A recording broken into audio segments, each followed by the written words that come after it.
দুশ্মন কখনো দোস্ত হয়ে যায়, আর দোস্ত কখনো দুশ্মন হয়ে যায়। নবী সাল্লাল্লাহু আলাইহি ওয়াসাল্লামের সিরাতের সাথে সাথে বাস্তব জীবনে আমরা কিছু কথা শিখি। আমরা মানুষের সাথে যখন অনেকে দুশ্মনী করি তো একবার উঠে পড়ে লেগে দুশ্মনী করি, এটাও ভালো জিনিস নয়, এটা খুব ভালো জিনিস নয়। আর আমরা কখনো কখনো দোস্তি করি তো একবারে উঠে পড়ে লাগি দোস্তি করার জন্য, একবারে কাপড় খুলে, আমাদের দেশের ভাষায় বলে যে কাপড় খুলে একবারে বন্ধুত্ব দোস্তি শুরু করেছে। আর হঠাৎ করে শত্রুতা হয়ে গেলে তখন আর বরদাস্ত করতে পারে না, কারণ দোস্তের পক্ষ থেকে জ্বালা যন্ত্রণা। এই জন্য নবী করিম সাল্লাল্লাহু আলাইহি ওয়াসাল্লামের একটি তিরমিজিতে হাদিস রয়েছে যে দোস্তিও অত গাঢ় করিও না, আর দুশ্মনীও অত একবার শক্ত করিও না। আহাবে হাবিবাকা হাউনাম্মা আসা আন ইয়াকুনা বাগীযাকা ইয়াওমাম্মা ওয়া আবগিদ বাগীযাকা হাউনাম্মা আসা আন ইয়াকুনা হাবিবাকা ইয়াওমাম্মা। নবী করিম সাল্লাল্লাহু আলাইহি ওয়াসাল্লাম বলছেন, হাদিসটিকে হাসান বা সহিহ বলা হয়েছে, যে তোমার হাবিবকে, তুমি যাকে ভালোবাসো, তোমার দোস্তকে, হাউনাম্মা আহবে হাবিবাকা, তাকে ভালোবাসো, হাউনাম্মা মানে মধ্যম ভালোবাসা বাসো, মধ্যম রকমের ভালোবাসো। আসা ইয়াকুনা বাগীযাকা ইয়াওমাম্মা, হতে পারে যে একদিন সেই ব্যক্তি তোমার শত্রুতে পরিণত হবে, তখন তোমার খুব কষ্ট লাগবে যে হায় রে, ওকে ছেড়ে একটা প্লেট ভাতও খেতে পারিনি, একটা কোনো অনুষ্ঠানও করতে পারিনি, আর কত কি, আর তো বুঝতে পারছেন। আর যদি তাও যদি আবার দুনিয়ার স্বার্থের যেগুলি ভালোবাসা বা অবৈধ ভালোবাসা, সেগুলি তো বলতেই হবে না। পার্টির ভালোবাসা, পয়সার ভালোবাসা, প্রেম ভালোবাসা, হারাম ভালোবাসা, নাজায়েজ ভালোবাসা বলতে হবে না। নাজায়েজ প্রেমের ভালোবাসা, হারাম ভালোবাসা, আর ছেলের যুবকের যুবতীর সাথে, যুবতীর যুবকের সাথে, এগুলি তো হারাম, এগুলি হারাম, এগুলি হচ্ছে লুচ্চামি, এগুলি হচ্ছে জেনা, এতে কোনো সন্দেহ না।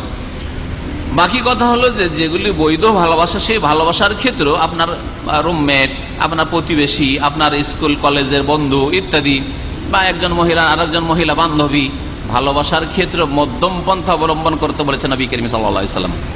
আসা ইয়াকুনা বাগীযাকা ইয়াওমাম্মা, হতে পারে যে এমন একটা দিন আসবে যেদিন তোমার দুশমন হয়ে যাবে, তখন খুব কষ্ট লাগবে। ও আবগিদ বাগীযাকা, তোমার যে দুশমন, শত্রু যাকে মনে করছো, তাকেও দুশ্মন মনে করো, বা তার সাথে যদি তোমার দুশ্মনী শত্রুতা থাকে, হাউনাম্মা হালকা শত্রুতা রাখো।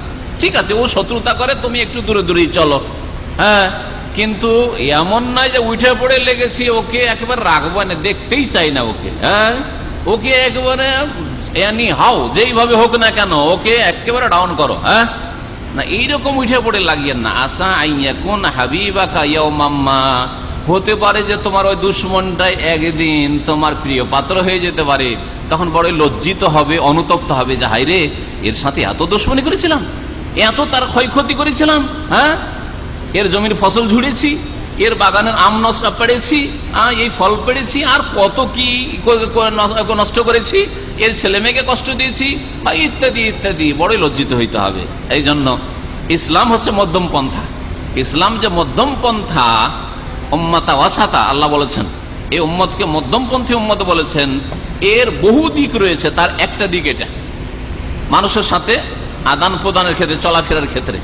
আজকাল এখানে অনেকেই আছেন ব্যাচেলাররাও, যখন যার সাথে খাতির শুরু হয়ে যায় তো তখন আরে ঘন ঘন পার্টি খাওয়া হয়, খেতে হবে নয় খাওয়াইতে হবে, খেতে হবে নয় খাওয়াইতে হবে, এইরকমই ফ্যামিলিওয়ালারাও এরকম করে।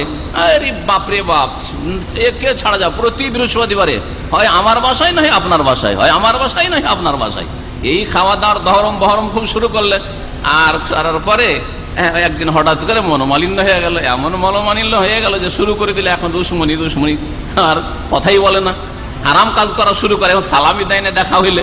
আরে বাবা, কমপক্ষে সালামটা তো দেন, সালাম, সালাম দিয়ে দেন কমপক্ষে, আপনাকে কষ্ট দিলেও, দেখা সাক্ষাৎ হচ্ছে, সামনে পড়ে গেল, সালাম দেন, ওয়ালাইকুম আসসালাম, যদি জিজ্ঞাসা করে আপনিও জিজ্ঞাসা করেন, অথবা আপনি জিজ্ঞাসা করেন আগে, ইত্যাদি। কিন্তু হঠাৎ করে শত্রুতা, আবার বন্ধুতা এত বাড়িয়ে দেওয়া, এগুলি ভালো জিনিস না।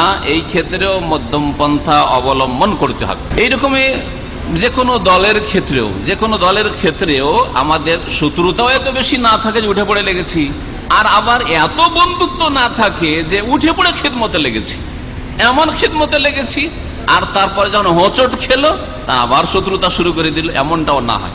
সুতরাং সবসময় একজন জ্ঞানী মানুষ মধ্যম পন্থা অবলম্বন করবে, আর চোখ খুলে চলাফেরা করবে। নবী